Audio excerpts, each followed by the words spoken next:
Let's now cross to KZN. Sheffield Beach, or near Sheffield Beach, is where we find investigator specialist Mike Bolhuis, who's been very, very helpful in these last few weeks as everybody just tried to come to terms with the fugitive mind that we'd been dealing with in trying to track down Thabo Bester and Dr. Nandipa, as she's now called. Mike, thank you so much for your time.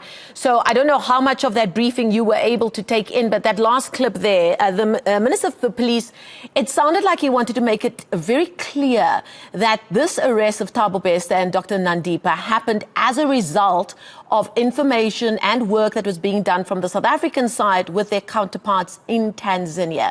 From what you've understood about how Thabo Bester and Nandipa might have moved from South Africa to where they were found just 10 km from the border, did this fit in with what you had figured out in your mind was what they were going to try and do to get away?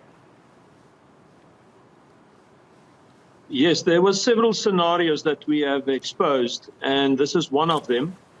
I'm actually elated that he is caught so quickly, but this just shows, and we must give thanks to the media, you guys, all the other media keeping this hot, the projects that went out, other security companies being involved, obviously the top-notch police as well, and we praise them for their brilliant work. Remember, there was also cybercrime units involved, and a lot of information, a lot of police units were given information and worked together for a change. And it just shows you that if South Africa, the government and the public and the authorities work together and give each other a chance, look how quickly this man was arrested. This is because of information. And I believe, spoken to senior policemen earlier on by my investigators, that they have been looking at Tanzania for at least the last 2 weeks. And have been concentrating not only on that, but in South Africa and around South Africa as well, but eventually struck gold, and Interpol and the SAPS and the authorities from Tanzania worked together, and they were arrested as illegal immigrants or as illegals in the country. We're told, we understand that they were in possession of multiple passports. Can you give us some insight into just how they would have made this trip? How easy or how difficult would it have been for them, even though they were in the possession of multiple passports, to move from here in Johannesburg all the way to where they were found, just on the other side of the Kenyan border with Tanzania? Because our country is so crippled with corruption everywhere, hopefully this case, which is egg on our country's face, will stir up the authorities to make sure that crime is dealt with on a zero-tolerance basis and deal with corruption everywhere, and especially at the borders. It's very easy to go through the borders, very, very easy. If you've got money and connections, you can go anywhere. It's very easy to get a phone. It's very easy everywhere. If you want to move anywhere and you've got the finances. So I have said from the beginning they would have escape routes, and it's our opinion they would have moved on and on. But fortunately, they were caught before they moved into Kenya.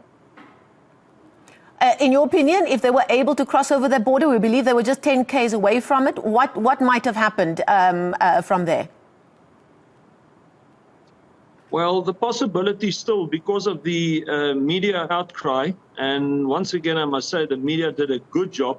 They constantly gave information out, and the newest and the latest, which has an advantage and a disadvantage because they watch the media as well. But on the other hand, you know, when you're on the run and your life is literally in danger, and you know you can be caught at any moment, you do make mistakes. I am sure that in Kenya, the same thing might have happened, and from there on, whichever country they would go to, the authorities would have eventually caught up with them. You can only, we've seen it with so many of these cases, you can only run so far and for so long. Eventually it catches up with you. Mike, in your opinion, I mean, Thabo Bester and Dr. Nandipa are two so-called fugitives that we knew about. And like you said, they captured the imagination of the local media. And of course, it uncovered lots of shortcomings in our correctional services sector as well. Are there other so-called Thabo Besters out there that are escaping every day of the week and we just don't know about them?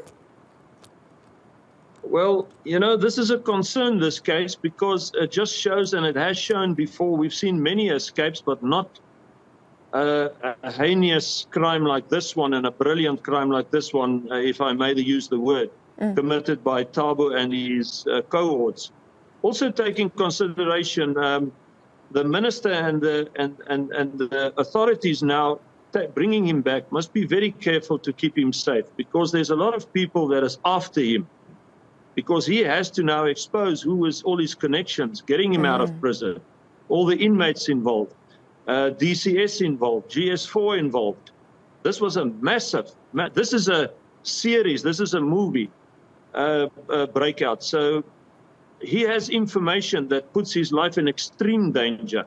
And I would beg the authorities to be very, very careful that it's not influenced, because that's another thing that we all are very concerned about, is this last year how very important information, crucial information was suppressed the whole time with a form of enforcement and intimidation. And hopefully Thabo will give it all, spill the beans, be the whistleblower, as well as Nandipa, knowing that their lives won't be in danger. That's one of my biggest concerns, that everything will come out so that the authorities can deal with all the corruption, and that will stop maybe the future prison breaks. But this prison break, if it goes unpunished and unchecked and not sorted, I can tell you now, it will create future prison breaks. Mike, if you look at the way Thabo Bester was able to orchestrate this breakout and then move around and operate around until the spotlight was put on his story, firstly, do you believe that he would have been caught if the story didn't leak out into the media and capture the imagination of South Africans like it did, A? And B, do you think that, like you said, if you have the right amount of money, you can do anything? Do you think that the people implicated here are quite high level? Or would somebody like him have been able to move the way he did with just low-level contacts? Yes, first of all, even some of the police we dealt with has said to me, I can say thank you from their side. We must break that barrier between the authorities and the media. It would be much better if the authorities speak openly with the media on a constant basis, because the media did make an extreme difference here. Secondly, he moved around. Thabo moved around because he had protection. He planned everything from the inside with a group of people. This was a massive operation. A lot of people involved, a lot of money, and the crime can only actually flourish when there's an authority involved. Otherwise, it just doesn't work. So the authorities were involved there as well. So a lot of policemen, DCS and GS4 and those in the prison system will be exposed in this situation. But they also planned their escape outside. In other words, once they were outside, I mean, they've had cars at places, they stayed at places, they had money and connections, and they were constantly a step ahead of the authorities. And it just happened so fast now with all this media coverage and everybody getting involved and putting the chase on. I think money became a big problem, and they decided, making the mistake. If I were them, I would have stayed in South Africa because they had connections and protection here, but they went over. And I think that's the final nail in the coffin that got them caught, is because they went to Tanzania. Just one final question, Mike. Do you believe that the Thabo Bester story will be the straw that broke the camel's back, and it will unearth a lot of what we perhaps didn't know is wrong and broken within our correctional services system and all of the other departments that they're connected with? I would urge the authorities, the heads of police, to get out of their chairs and go and do a walk in the prisons. It is hell on earth. Let me tell you, there is so much corruption in the prison systems. It is shocking. You just cannot fathom it. There are so many extortionists, sextortionists, cybercrime criminals in prison, so many gangs and cliques operating from inside in prison. There's so much money laundering, money gangsterisms and stuff being arranged from inside prison to the outside. It does not mean if you put these criminals behind bar that they stop with their crimes that they commit. They carry on with gangs inside in the prison with those on the outside. So the prison system is horrific. You get nothing there without paying. And I mean, you have to pay a guard $20, otherwise you won't get a blanket.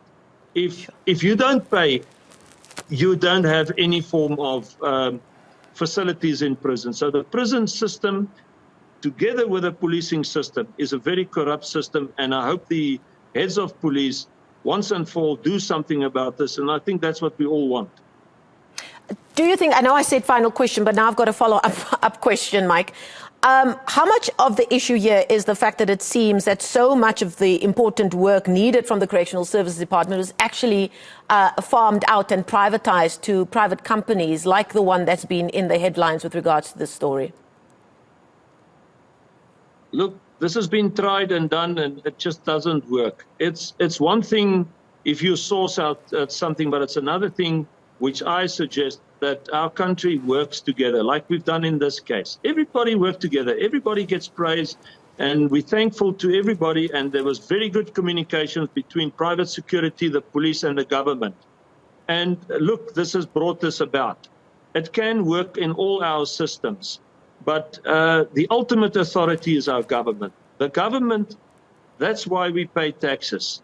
The government and the police must see eye to eye and protect us as citizens. And if they incarcerate people, they must make sure that they are looked after well, but that they cannot commit further crimes from inside. I'm telling you now, it is horrific. It is rotten to the core inside. I'm not talking about only the crime there. I'm talking about the facilities. There's no such thing as toilets. It's a hole in the ground. There's no such thing as there's no hygiene. It's very, very bad. There's no control at all. And only the government and our police should be in control of our prison systems. They should have special units that deals with those who are incarcerated, and they should have special units that deals with the criminal element on the outside. We've had that before, and once that is intact, and government and authorities and the public works together, we can make this difference. Okay, we're going to leave it there. Specialist investigator Mike Bolhuis joining us and giving us of his time this afternoon there from Bolito in KZN. Thank you so much for those insights, as always, Mike Bolhuis.